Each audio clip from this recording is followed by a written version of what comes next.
Capítulo 24. Poco después sufrió una metamorfosis, el vivir entumecido y soñoliento de los Pazos. Entró allí cierta hechicera más poderosa que la señora María, la sabia. La política, si tal nombre, merece el enredijo de intrigas y miserias que en las aldeas, lo recibe. Por todas partes cubre el manto de la política, intereses egoístas y bastardos, apostasías y vilezas. Pero, al menos, en las capitales populosas, la superficie, el aspecto, y a veces los empeños de la lid, presentan carácter de grandiosidad. Ennoblece la lucha la magnitud del palenque, asciende a ambición la codicia, y el fin material se sacrifica, en ocasiones, al fin ideal de la victoria por la victoria. En el campo, ni aun por hipocresía o histrionismo, se aparenta el menor propósito elevado y general. Las ideas no entran en juego, sino solamente las personas. Y en el terreno más mezquino, rencores, odios, rencillas, lucro miserable, vanidad microbiológica. Un combate naval en una charca. Forzoso es reconocer, no obstante, que en la época de la Revolución, la exaltación política, la fe en las teorías llevada al fanatismo, lograba infiltrarse doquiera, saneando con ráfagas de huracán, el mefítico ambiente de las intrigas cotidianas, en las aldeas.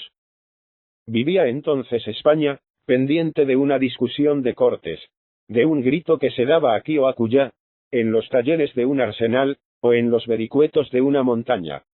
Y cada 15 días o cada mes, se agitaban, se debatían, se querían resolver, definitivamente cuestiones hondas, problemas que el legislador, el estadista y el sociólogo, necesitan madurar lentamente, meditar quizás años enteros antes de descifrarlos, y que una multitud en revolución, decide en pocas horas, mediante una acalorada discusión parlamentaria, o una manifestación clamorosa y callejera.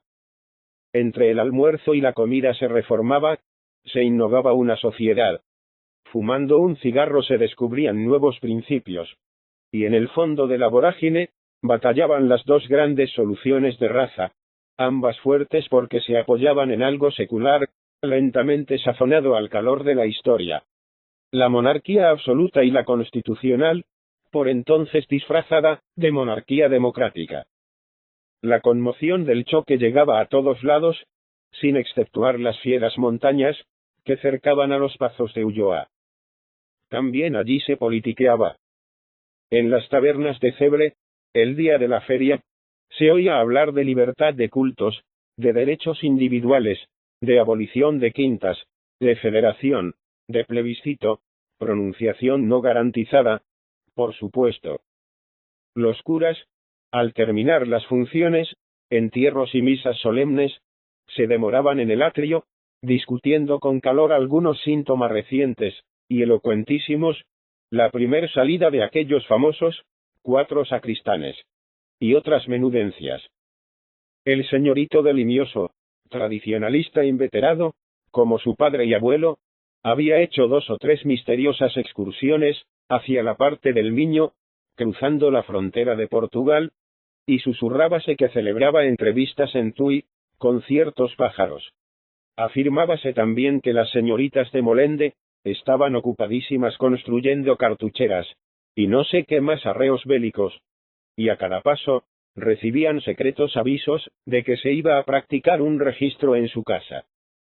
Sin embargo, los entendidos y prácticos en la materia, comprendían que cualquier intentona, a mano armada en territorio gallego, se quedaría en agua de cerrajas, y que por más rumores que corriesen, acerca de armamentos y organización, en Portugal, venidas de tropa, nombramientos de oficialidad, etc., la verdadera batalla que allí se librase, no sería en los campos, sino en las urnas.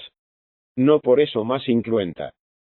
Gobernaban a la sazón el país, los 2 formidables caciques, abogado el uno y secretario, el otro del ayuntamiento de Cebre.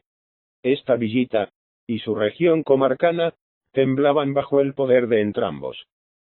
Antagonistas perpetuos, su lucha, como la de los dictadores romanos, no debía terminarse sino con la pérdida, y muerte del uno. Escribir la crónica de sus hazañas, de sus venganzas, de sus manejos, fuera cuento de nunca acabar. Para que nadie piense que sus proezas eran cosa de risa, importa advertir que algunas de las cruces que encontraba el viajante por los senderos, algún techo carbonizado, algún hombre sepultado en presidio, para toda su vida, podían dar razón de tan encarnizado antagonismo. Conviene saber que ninguno de los dos adversarios tenía ideas políticas, dándoseles un bledo de cuanto entonces se debatía en España. Mas, por necesidad estratégica, representaba y encarnaba cada cual una tendencia y un partido. Barbacana, moderado antes de la Revolución, se declaraba ahora carlista. Trampeta, unionista bajo O'Donnell, avanzaba hacia el último confín del liberalismo vencedor.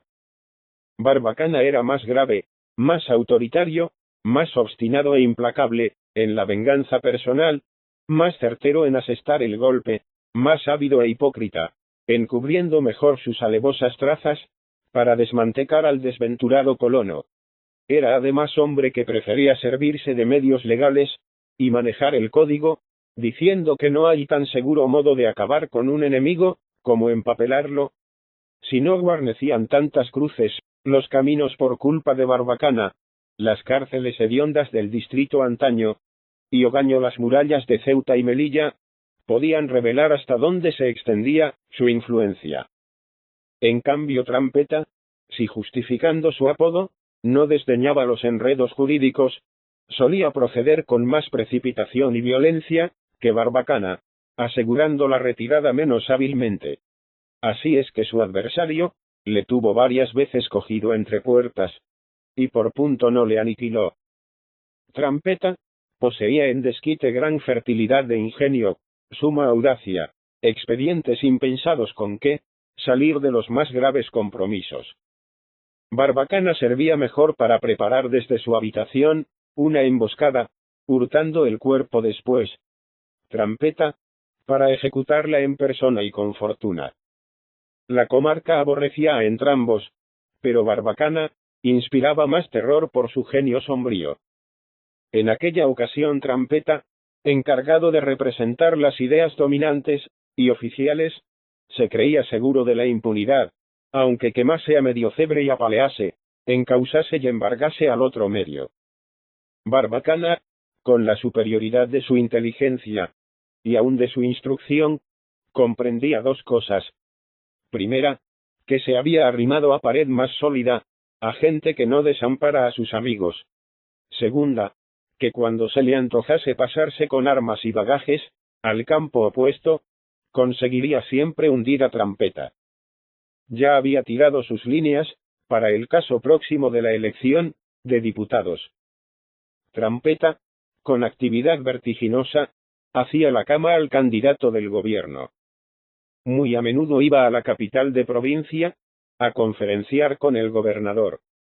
En tales ocasiones, el secretario, calculando que hombre prevenido vale por dos, ni olvidaba las pistolas, ni omitía hacerse escoltar por sus seires más resueltos, pues no ignoraba que Barbacana tenía a sus órdenes mozos de pelo en pecho, Verbigracia el temible tuerto de Castrodorna.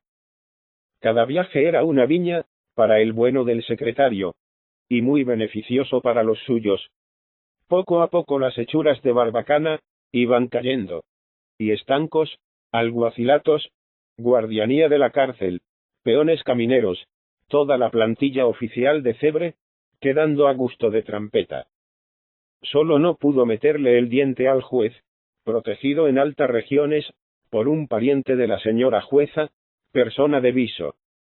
Obtuvo también que se hiciese la vista gorda en muchas cosas, que se cerrasen los ojos en otras, y que respecto a algunas, sobreviniese ceguera total. Y con esto, y con las facultades latas, de que se hallaba investido, declaró, puesta la mano en el pecho, que respondía de la elección de Cebre. Durante este periodo, Barbacana se hacía el muerto, limitándose a apoyar débilmente, como por compromiso, al candidato propuesto por la Junta Carlista Orensana, y recomendado por el arcipreste de Loiro, y los curas más activos, como el de Boán, el de Naya, el de Ulloa. Bien se dejaba comprender que Barbacana no tenía fe en el éxito.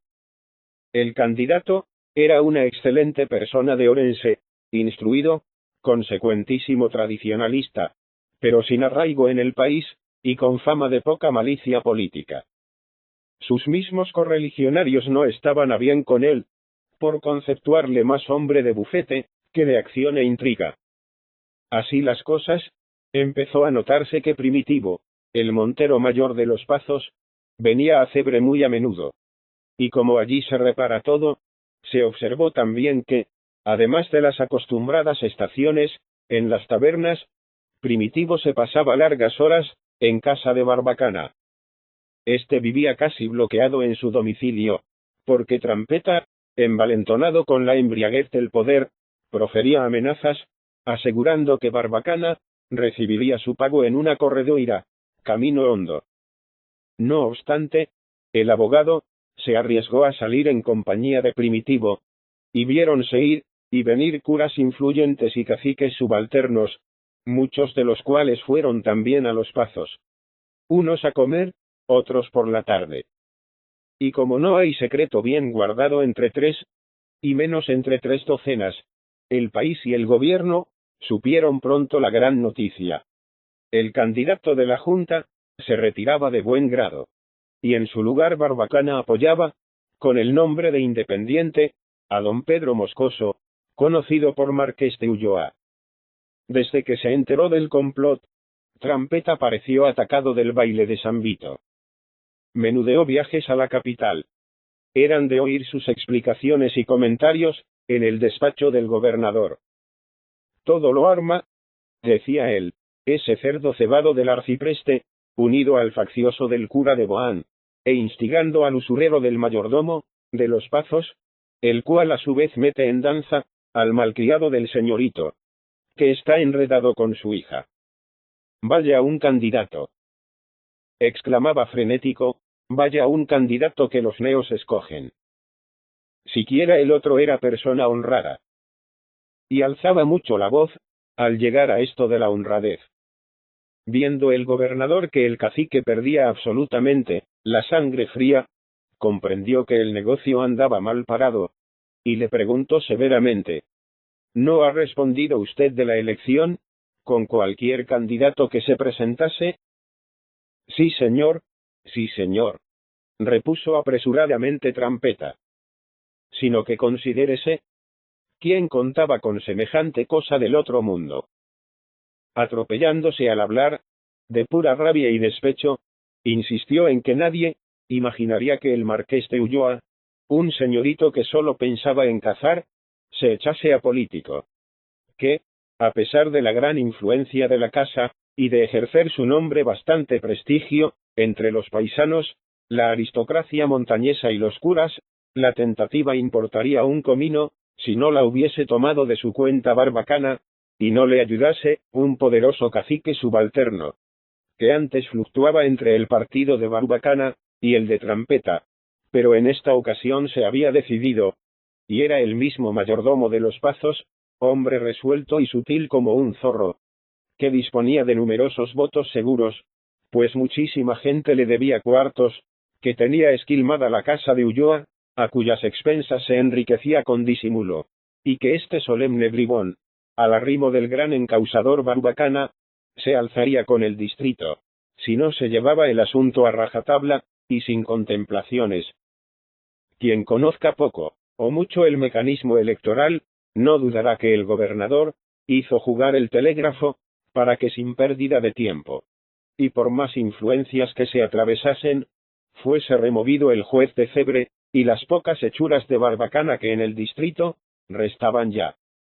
Deseaba el gobernador triunfar en Cebre, sin apelar a recursos extraordinarios y arbitrariedades de monta, pues sabía que, si no era probable, que jamás se levantasen allí partidas, en cambio la sangre humana manchaba a menudo mesas y urnas electorales.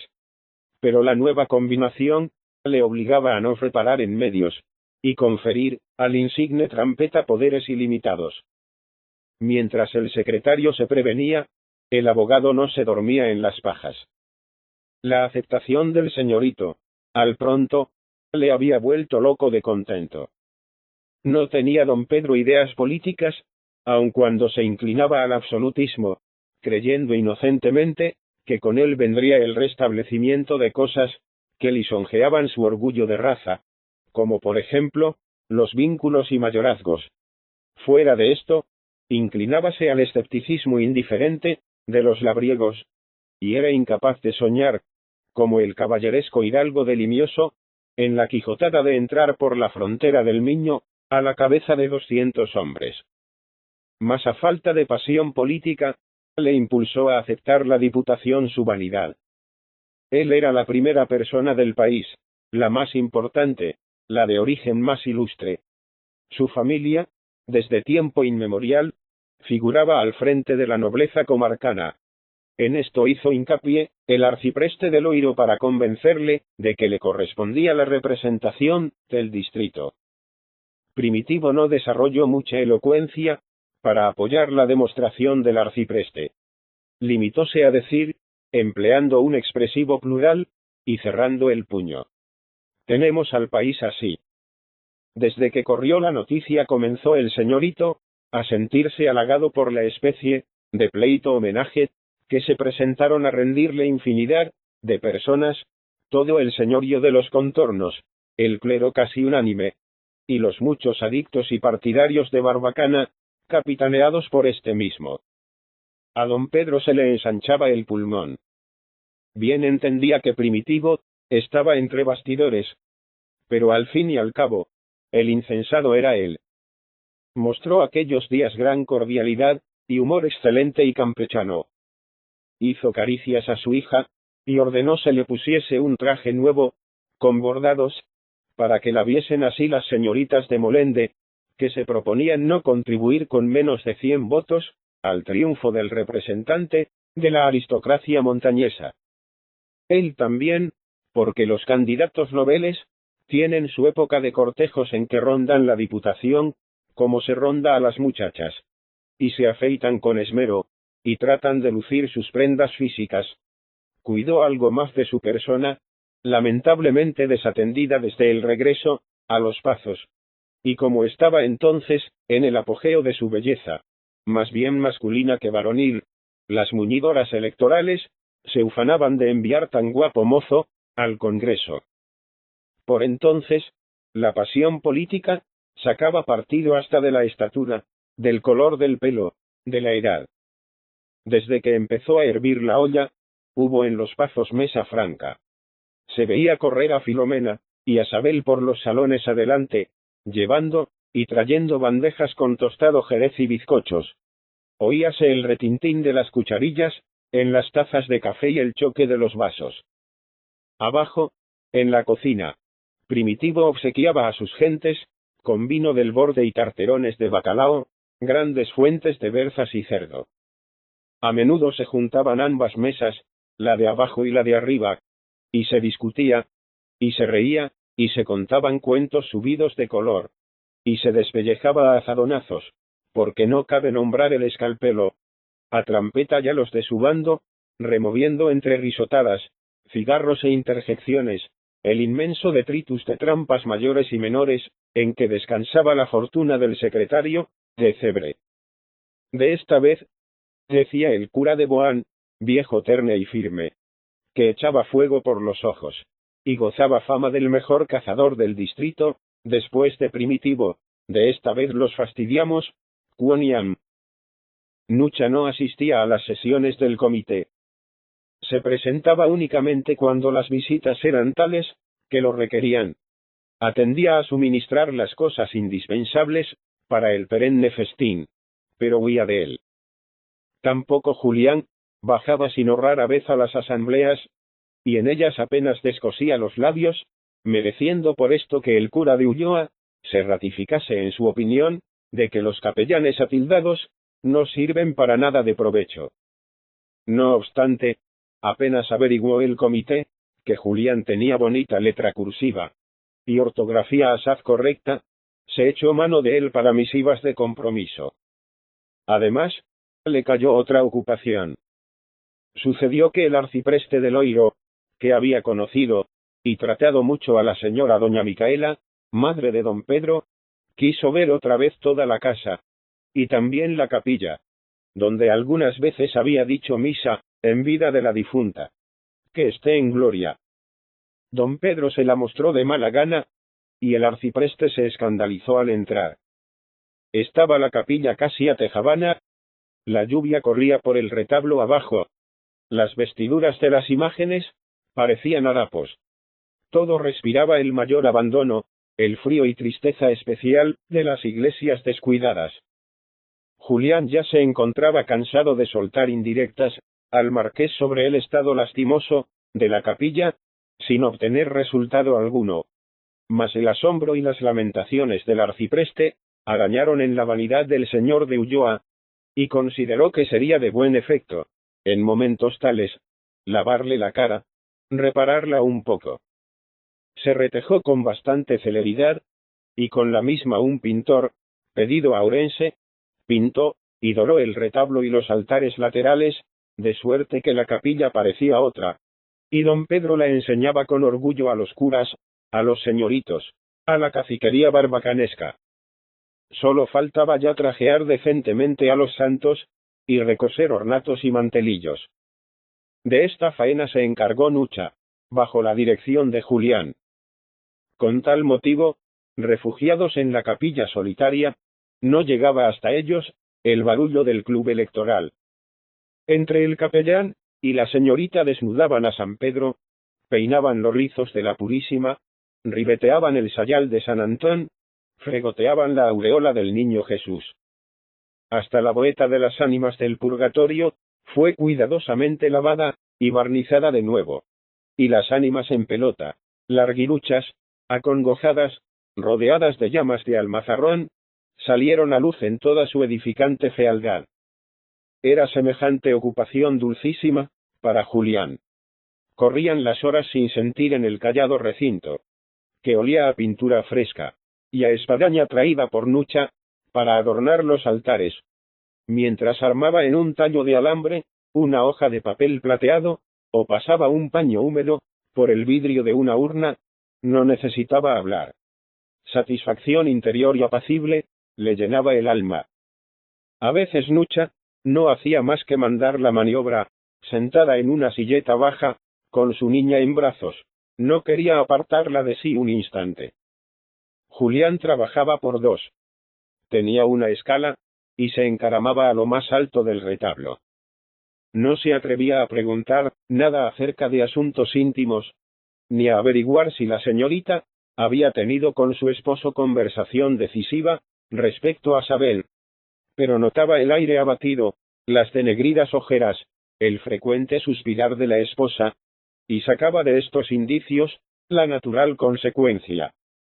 Otros síntomas percibió que le acaloraron la fantasía, dándole no poco en qué cavilar.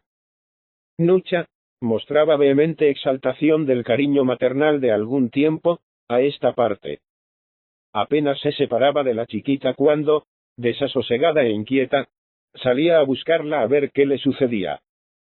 En una ocasión, no encontrándola donde presumía, comenzó a exhalar gritos desgarradores, exclamando: «¡Me la roban! ¡Me la roban!». Por fortuna, el ama se acercaba ya, trayendo a la pequeña en brazos. A veces la besaba con tal frenesí, que la criatura rompía en llanto. Otras, se quedaba embelesada, mirándola con dulce e inefable sonrisa, y entonces Julián recordaba siempre las imágenes de la Virgen Madre, atónita de su milagrosa maternidad. Mas los instantes de amor tranquilo eran breves y continuos, los de sobresalto y dolorosa ternura. No consentía a Perucho acercarse por allí. Su fisonomía se alteraba al divisar el niño. Y éste, arrastrándose por el suelo, olvidando sus travesuras diabólicas, sus latrocinios, su afición al establo, se emboscaba a la entrada de la capilla, para ver salir a la nena, y hacerle mil garatusas, que ella pagaba con risas de querubín, con júbilo desatinado, con el impulso de todo su cuerpecillo, proyectado hacia adelante, impaciente por lanzarse de brazos del ama a los de Perucho.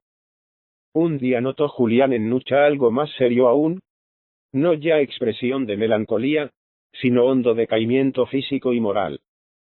Sus ojos se hallaban encendidos y abultados, como de haber llorado mucho tiempo seguido. Su voz era desmayada y fatigosa. Sus labios estaban resecos, tostados por la calentura y el insomnio. Allí no se veía ya la espina del dolor que lentamente va hincándose, pero el puñal clavado de golpe hasta el pomo. Semejante espectáculo dio al traste con la prudencia del capellán. «Usted está mala, señorita. ¿A usted le pasa algo hoy?» Nucha meneó la cabeza intentando sonreír. «No tengo nada». Lo doliente y debilitado del acento la desmentía.